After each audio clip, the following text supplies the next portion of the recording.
तो दोस्तों आज मैं एक्सप्लेन करूंगा हाल ही में ही रिलीज हुई एक American supernatural horror comedy film को जिसका नाम है हॉन्टेड मैंशन। मेरे ख्याल से ये इस साल की one of the best supernatural horror comedy movie है। इस मूवी की रेटिंग है 6.3 स्टार्स आउट ऑफ 10 और ये 2003 में आई सेम नाम का ही एडेप्टेशन है। अगर आपको उसका भी एक्सप्लेनेशन चाहिए तो नीचे कमेंट में लिख देना। तो चलिए अब बिना किसी देरी के चलते हैं सीधा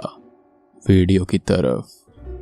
मूवी की शुरुआत में हम देखते हैं बेन नाम के एक व्यक्ति को जो कि एक एस्ट्रोफिजिसिस्ट है और रिसेंटली ही उसने एक कैमरा या फिर ये कहें कि एक ऐसा लेंस डेवलप किया है जिससे अनइवन फ्रीक्वेंसीज देखी और कैप्चर की जा सकती हैं और ह्यूमंस के अलावा जिन्हें हम नहीं देख सकते यानी कि गोस्ट या फिर इस तरह के क्रीचर्स को भी वो कैमरा कैप्चर कर सकता है। अब बेन एक पार्टी में होता है और उसकी मुलाकात यहाँ पर एलिसा से होती है जो कि एक गोस्ट टूर गाइड है और वो दोनों पहली ही मुलाकात से एक दूसरे को पसंद करने लगते हैं और शादी भी कर लेते हैं। एलिसा यहाँ पर एक मीडियम भी होती है और आगे चलकर होता यह है कि एलिसा एक एक्सीडेंट के दौरान खत्म हो जाती है और बेन उसके जाने से बहुत दुखी था जो कि रूड अजीब से नेचर का हो जाता है और खुद भी एक टूर गाइड बन जाता है, यानी कि वो अपना काम छोड़कर खुद एक एलिसा की तरह ही गोस्ट टूर गाइड बन जाता है। हालांकि उसे खुद जरा सा भी भूत प्रेतों में बिल्कुल भरोसा नहीं था कि वो एग्जिस्ट करते भी हैं और वो अपने टूरिस्ट और क्लाइंट से भी बोलता रहता है कि हर जगह हॉन्टेड हो सकती है किसी रीजन से, लेकिन वहां पर कोई भी भूत प्रेत नहीं होते। तभी हम देखते हैं गैबी को जो कि विडो है और अपने बेटे ट्रेविस के साथ एक बहुत ही ओल्ड मेंशन में रहने आती है। यहाँ पर ट्रेविस को अलग अलग परछाइयां दिखाई देने लगती हैं, अलग अलग भूत हॉन्ट करते हैं और एक नाइट गोस्ट उसका पीछा करने लगता है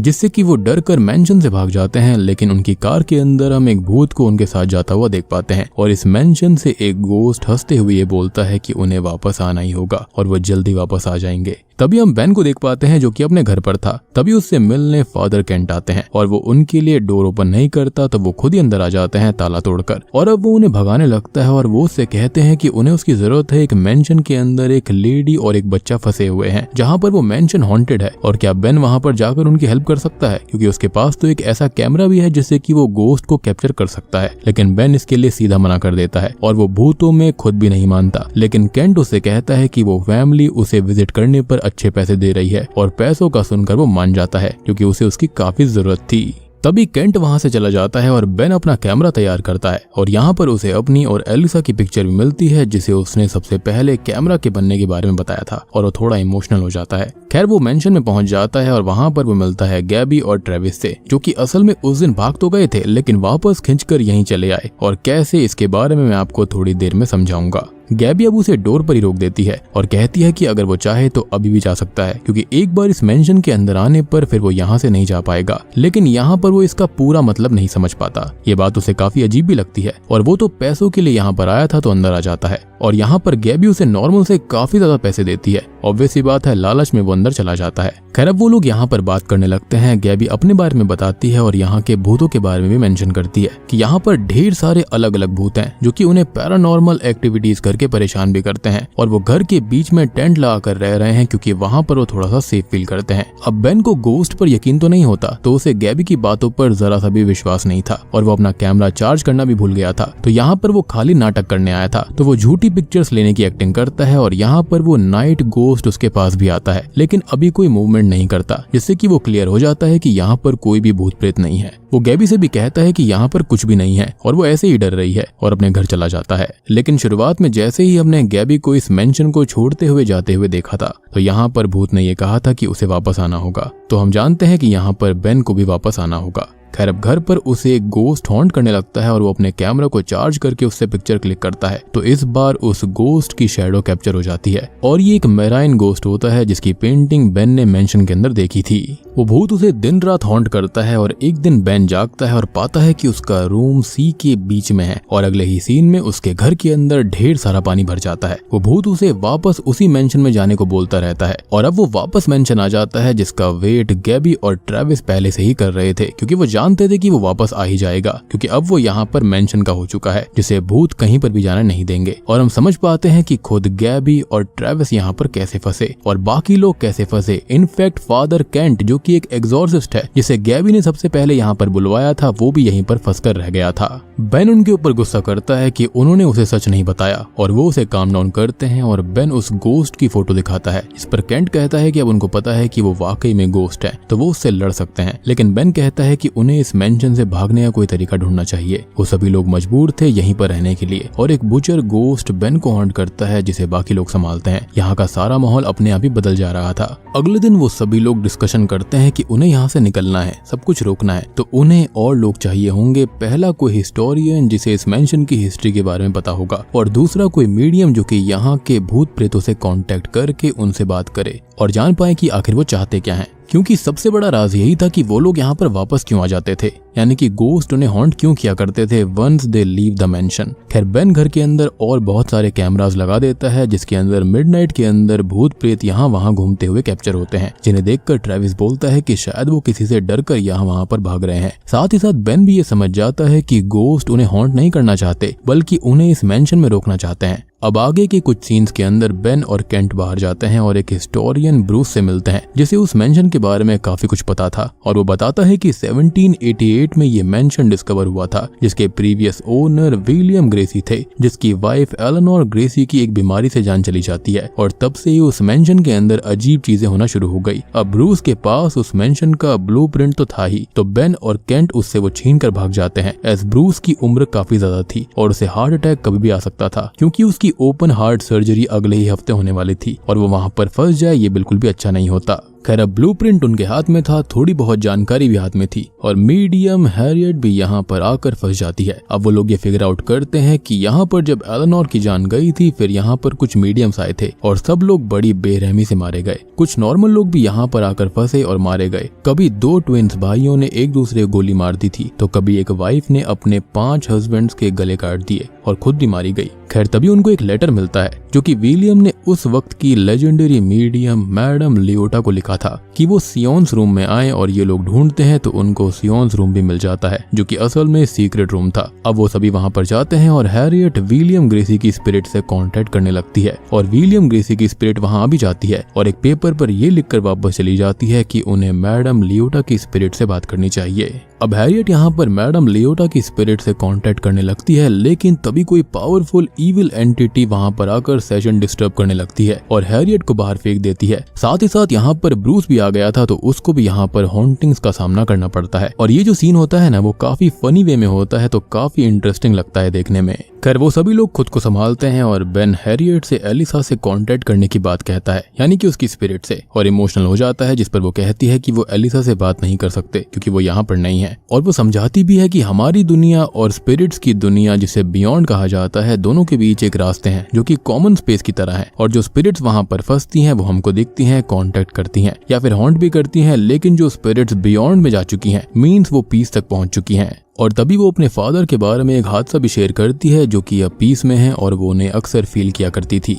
तब से ही उसको ऐसा लगा कि वो हमेशा से मीडियम ही बनेगी। उसकी बहनें उसे काफी अजीब भी समझती थीं। खैर अब रात को सभी सो रहे होते हैं और बेन की नींद खुलती है जिसे एक गोस्ट का शैडो दिखाई देता है। तभी उसे एलिसा दिखाई देती है जिससे बात करने के लिए वो उसके पीछे भागता है लेकिन बहुत सारे भूत और एलिसा उसको हॉन्ट करती हैं, यानी कि वो एलिसा नहीं थी। तभी उसकी नींद खुल जाती है क्योंकि ये एक भयानक नाइटमेयर था या फिर उससे भी ज्यादा खतरनाक कुछ था। खैर अब वो लोग लियोटा से कांटेक्ट तो नहीं कर पा रहे थे तो वो उसकी बिलोंगिंग्स ढूंढने लगते हैं और थोड़ी बहुत हॉन्टिंग्स के बाद में उन्हें एटिक मिलता है जिसके अंदर बेन जाता है और उसे एक बॉक्स मिलता है जिसे लेकर वो नीचे आने लगता है, लेकिन तभी वो किलर वाइफ गोस्ट उस पर अटैक करने लगती है जिससे बचते बचाते जैसे तैसे करके वो बॉक्स को लेकर एटिक से नीचे आ जाता है। वो लोग अब उस बॉक्स को देखने लगते हैं जिसके अंदर लकीली उन्हें मैडम लियोटा का सामान मिल जाता है जिसके अंदर उनकी एक किताब थी और एक क्रिस्टल बॉल भी होता है और इस क्रिस्टल बॉल के अंदर खुद मैडम लियोटा कैद थी जो कि बताती हैं यहाँ की असली और सच्ची कहानी। तो असल में विलियम अपनी वाइफ के जाने से बहुत दुखी था और उसने एलेनोर की स्पिरिट से कांटेक्ट करने के लिए मैडम लियोटा को बुलाया था, जिन्होंने कोशिश तो करी लेकिन बहुत बार ट्राई करने के बावजूद भी कभी एलेनोर की स्पिरिट नहीं आई। उल्टा उन लोगों ने एक ऐसा गेटवे ओपन कर दिया था डेड की दुनिया का जहाँ से ढेर सारी स्पिरिट्स या फिर गोस्ट यहाँ पर आने लगे और बस गए।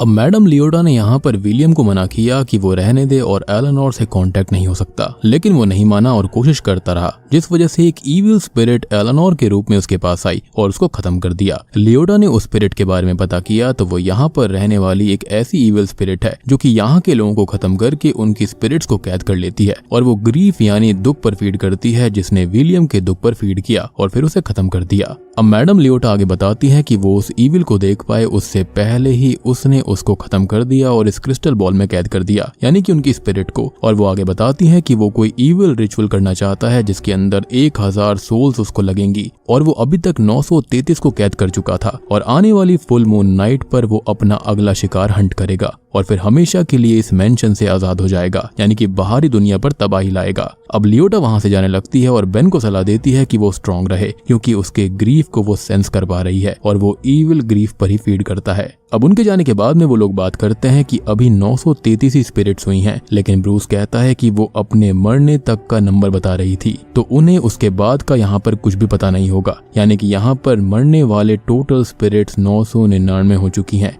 मीन्स अब उस ईविल या फिर डीमन को खाली एक सोल चाहिए। अब वो सभी लोग डिस्कशन करने लगते हैं कि वो चाहता क्या है और क्या करना चाहिए, कैसे उस ईविल से बचा जा सकता है, वो आखिर होगा कौन। साथ ही साथ छोटे मोटे भूत तो उनको परेशान करते ही रहते थे हर पल, जो अभी गैबी को खाना बनाते वक्त परेशान कर रहे होते हैं। अब बेन बाहर देखता है जहाँ पर ट्रेविस अकेला बैठा हुआ था और गैबी उसे ट्रेविस के बारे में बताती है कि वो उसके लिए बहुत परेशान रहती है और उसे कुछ ना हो। और उसने पहले भी बेन को बताया था कि ट्रेविस का कोई भी दोस्त नहीं बनता और 1-2 बार उसने खुद भी बच्चों को उसे परेशान करते हुए देखा है, जिससे उसके लिए उसके मन में सॉफ्ट कॉर्नर डेवलप हुआ। वो उससे बात करने जाता है जिसे ट्रेविस बोलता है कि स्कूल के बच्चे उससे बात नहीं करते, उसे पसंद नहीं करते, वो अकेला ही रहता है और अपने डैड को मिस कर रहा है। बेन उसे समझाता है, उसके साथ टाइम स्पेंड करता है, हंसी मजाक करता है, जिससे कि उसे काफी अच्छा लगता है और थोड़ा बहुत बेन भी खुश था। खैर अब हैरियट कहती है कि वो एस्ट्रल प्रोजेक्शन करके स्पिरिट्स वर्ल्ड में जाएगी और वहां से उस इविल डार्क स्पिरिट के बारे में पता लगाने की कोशिश करेगी उन्हीं स्पिरिट से, और वो रिचुअल भी करना शुरू करती है, लेकिन इन सब के बारे में उसे ज्यादा डिटेल में पता नहीं था। उसने खाली ऊपर ऊपर से ये चीजें पढ़ी थी। लेकिन बेन यहाँ पर एस्ट्रल प्रोजेक्शन में घूमने लगता है। अब वो यहाँ पर भूत प्रेतों को देखता है कि वो यहाँ कैसे रहते हैं और विलियम की स्पिरिट से मिलता है जो कि उससे कहता है कि वो यहाँ से चला जाए क्योंकि उस डार्क स्पिरिट को एक ही सोल चाहिए जो वो कैसे भी करके ले लेगा और फिर सब इटर्निटी के लिए यहीं पर फंस कर रह जाएंगे, आजाद नहीं हो पाएंगे। तभी वहाँ पर वो डार्क स्पिरिट आ जाती है जो कि बेन को पकड़ने लगती है और ये स्पिरिट है इनफेमस हैट बॉक्स गोस्ट जो कि बेन पर अटैक करता है, लेकिन बेन उससे बचकर भागता है और इसी बीच एक स्पिरिट यहाँ से भागने के लिए उसकी बॉडी पर कंट्रोल कर लेती है। लेकिन हैरियट बेन के लिए रास्ता दिखाने लगती है और अब वो वापस रियल वर्ल्ड में आ जाता है। वो उसका नाम लेकर उसे वापस बुलाते हैं और ऐसा ही कॉन्सेप्ट हमने इंसीडियस फिल्म के अंदर भी देखा है। उसका लेटेस्ट पार्ट 5 भी आ चुका है जिसको मैंने ऑलरेडी एक्सप्लेन कर दिया है। समहाउ अगर आपने मिस कर दिया है तो उसको जाकर देख लेना, उसका लिंक आपको नीचे डिस्क्रिप्शन में और पिन्ड कमेंट में मिलेगा। अब वो लोग हैट बॉक्स गोस्ट के बारे में बात करते हैं जिसका एक रफ स्केच भी बनवाते हैं और फेशियल मैच से ये पता चलता है कि ये गोस्ट है क्रम्प नाम के एक रईस आदमी का, जिसकी बैक स्टोरी उन्हें पता चलती है कि वो एक अब्यूज्ड बच्चा था जिसको उसकी माँ के खत्म होने के बाद उसके डैड ने घर से निकाल दिया और वो यहीं पर रहते हैं। कुछ ही वक्त बाद डैड की मिस्टीरियस तरह से डेथ हो गई और क्रम्प भी वापस आ चुका था जो कि दिन रात पार्टी करता था बहुत से लोगों को बुलाकर, लेकिन बाद में पता चला कि वो पार्टी में एक एक पर्सन को पिक करके उन्हें खत्म कर देता था और ये करता था वो डार्क मैजिक के लिए जिससे उसके पास हेल्थ और वेल्थ बहुत सारी आ गई थी। लेकिन इवेंचुअली लोगों को उसका सच पता चल चुका था और उसे खत्म करके उसकी बॉडी को यहीं पर बैरी कर दिया, लेकिन उसका सर कभी भी नहीं मिला। अब हैरियट कहती है कि क्रम्प की स्पिरिट को बैनिश करने के लिए उन्हें उसकी कोई बिलोंगिंग चाहिए होगी, जिसके लिए बेन, कैंट और ट्रेविस क्रम्प के मेंशन जाते हैं और उनके साथ यहाँ पर मेराइन गोस्ट भी आया था जो कि उनको बताता है कि क्रम्प को आखिरी सोल विलिंगली चाहिए, यानी कि वो ऐसे ही किसी को नहीं मार सकता, मींस कि वो पर्सन खुद से ही उसे उसके हवाले सौंप दे। और यहाँ पर मेराइन गोस्ट उनको एक तहखाना भी दिखाता है सिर्फ इस शर्त पर कि वो उनको सी के पास में ले जाएंगे, जिसके अंदर ट्रेविस जाता है और ये जगह असल में विक्टिम्स की बॉडीज को हाइड करने के लिए थी। और यहाँ पर क्रम्प का सर भी मिल जाता है जिसकी हैट लेकर वो लोग वापस आ जाते हैं। बेन अब ट्रेविस को बाहर ही रुकने का बोलता है और अंदर जाने लगता है, जिसे कैंट सच बताता है कि वो कोई एग्जॉर्सिस्ट या फिर प्रीस्ट नहीं है बल्कि एक फ्रॉड है जो कि पैसों के लिए नाटक करता है। लेकिन बेन उससे कहता है कि उसने उसकी मदद करी है तो अब उसे खुद पर भरोसा रखना होगा, आगे वो जो कुछ होगा वो देख लेंगे। अब वो लोग अंदर जाते हैं तो यहाँ पर क्रम्प का जो भूत होता है वो ब्रूस को पजेस कर चुका था और उन दोनों पर अटैक करता है और हैट लेकर जलाने के लिए फेंक देता है ताकि बैनिश रिचुअल ना हो पाए। खैर अब क्रम्प की स्पिरिट ब्रूस से बाहर निकल जाती है और बेन भी अब तक गैबी और हैरियट को ले आया था जिनको उसने बांध कर रखा हुआ था। अब फाइनली वो अपना प्लान रिवील करता है कि उसका असली शिकार ट्रेविस बनेगा जिसे वो उसके फादर की आवाज से मैनिपुलेट कर रहा था। और गैबी अब बेन को बताती है कि उसका हस्बैंड असल में इस दुनिया में नहीं है, उनका डिवोर्स नहीं हुआ था बल्कि उसका हस्बैंड यहाँ पर है ही नहीं। अब वो और बेन ट्रेविस को बचाने के लिए भागते हैं, जिसे क्रम्प मैनिपुलेट करके अपने जाल में फंसाने ही वाला होता है, लेकिन बेन उसको रोकता है, उसको समझाता है कि उसके फादर जा चुके हैं और उसे मूव ऑन करना चाहिए जैसे कि उसने किया। और अब वो बेन को संभाल कर उसके साथ बाहर आ जाता है। अब यहाँ की बाकी स्पिरिट्स केंट और ब्रूस पर अटैक करती हैं और ब्रूस उस हैट का एक छोटा सा टुकड़ा जलने से बचा लेता है। यहाँ पर केंट स्पिरिट से बात करता है, उनको समझाता है कि क्रम्प इविल है, वो उसका साथ ना दें और फ्री होकर यहाँ से वो जा सकती हैं या फिर फ्री होकर रह सकती हैं बिना डरे। और अब सभी स्पिरिट्स उसकी बात मान लेती हैं। बेशक वो यहाँ पर स्पिरिट्स को भगा नहीं पाया एक एग्जॉर्सिस्ट की तरह, लेकिन उसने अपने साथ उन्हें मिला लिया था।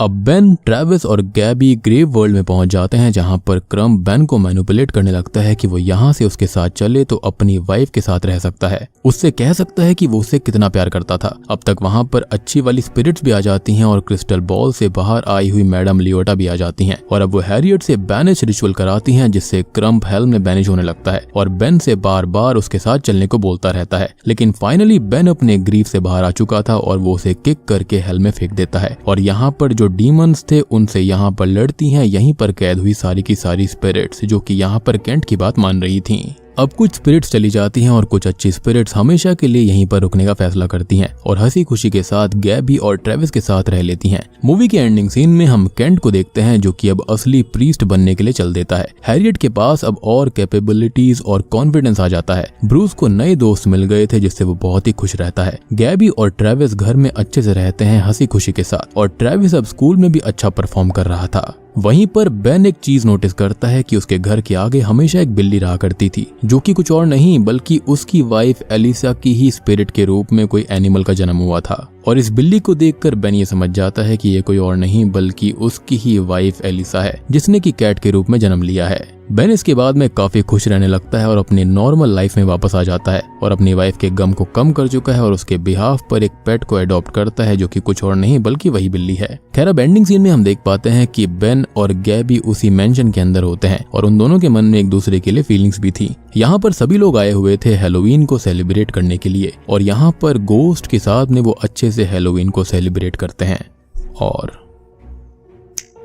बूम, इसी के साथ में ये मूवी यहीं पर खत्म हो जाती है। तो दोस्तों ये थी हॉन्टेड मैंशन फिल्म की कहानी, जो कि इस साल की one of the best horror comedy film है। उम्मीद करता हूँ कि आपको ये पसंद आई होगी और मूवी देखने में काफी इंटरेस्टिंग है, काफी अच्छी है। अब इसको जाकर जरूर देखना। इसके अंदर एक इमोशनल साइड दिखाई गई है, हॉरर भी है, कॉमेडी भी है, देखने में काफी मजा आता है। और यहाँ पर ज्यादा कुछ थ्योरीज वगैरह है नहीं, सिंपल सी बात है कि यहाँ पर जो क्रम्प होता है वो ब्लैक मैजिक वगैरह किया करता था और उसको सोल्स चाहिए थी, जिसके चलते वो बहुत ही ताकतवर बन जाता। यानी कि अभी तक उसकी शक्तियां मेंशन तक ही सीमित थी, लेकिन 1000 सोल्स को कैद करने के बाद में वो बाहर जा सकता था और ये सारी की सारी स्पिरिट्स डीमंस में कन्वर्ट हो जाते, जो कि बाहर दुनिया में तबाही लाने वाले थे। लेकिन एंड में इन सब ने इनको रोक दिया और इस मेंशन के अंदर इन सबको वापस लाने वाले जो भूत नहीं थे बल्कि ये क्रम्प की ही स्पिरिट थी, जो कि इन गोस्ट को मजबूर किया करती थी कि उन्हें यहाँ पर वापस आना होगा। बाकी उम्मीद करता हूँ कि आपको वीडियो पसंद आई होगी। पसंद आई है तो वीडियो को लाइक कर देना, कमेंट करके बताना कि आपको कैसी लगी और हाँ, सब्सक्राइब किए बिना बिल्कुल मत जाना, ऐसी ही इंटरेस्टिंग कॉन्सेप्ट वाली चीजें आती रहती हैं। तो मैं आप सबको मिलता हूँ अगली वीडियो के साथ में, तब तक के लिए